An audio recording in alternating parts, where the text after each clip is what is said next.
Welcome to Mental Models Daily, where we explore one mental model each day to help you elevate your daily decision-making.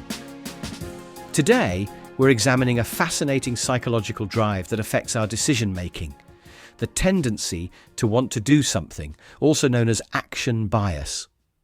This tendency describes our natural inclination to take action in response to situations, even when doing nothing might be more appropriate. It's like a soccer goalkeeper diving for a penalty kick, when standing still might give them a better chance of making the save. What makes this mental model particularly powerful is how it can drive us to make decisions based on the need to act, rather than the likelihood of success. A compelling historical example of this tendency occurred during the Great Smog of London in 1952. As deadly smog enveloped the city, authorities felt compelled to do something and distributed face masks to the public. However, these masks were largely ineffective against the toxic particles. The real solution, addressing industrial emissions and coal burning, required the patients to implement long-term policy changes. This episode illustrates how the pressure to take immediate action can sometimes divert resources from more effective but less visible solutions. In the modern business world, Zoom provides an interesting example of resisting the tendency to want to do something.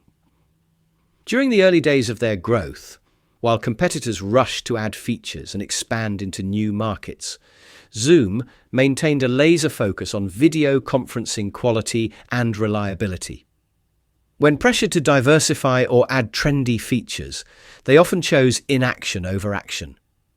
By resisting the urge to do something in response to every competitor's move, they built such a strong core product that they became the standard for video conferencing. Their disciplined restraint proved more valuable than reactive feature additions. So how can we apply our understanding of this tendency in our daily lives? First, practice the waiting period technique. When facing a situation that demands action, institute a mandatory reflection period. Ask yourself, what would happen if I did nothing for the next hour, day, and week? It's like creating a buffer zone between the urge to act and the action itself. Second, implement cost of action analysis. Before taking action, explicitly list out not just the potential benefits, but also the costs of acting, including time, energy, and opportunity costs. It's like calculating the full price of a purchase, including maintenance and storage, rather than just the sticker price. Third, use the reverse timeline method. When planning actions, start from your desired end state and work backwards. Often, you'll find that fewer actions are needed than you initially thought. It's like realizing you can reach your destination with 3 steps instead of 10. In conclusion, understanding our tendency to want to do something helps us distinguish between necessary action and reactive behavior.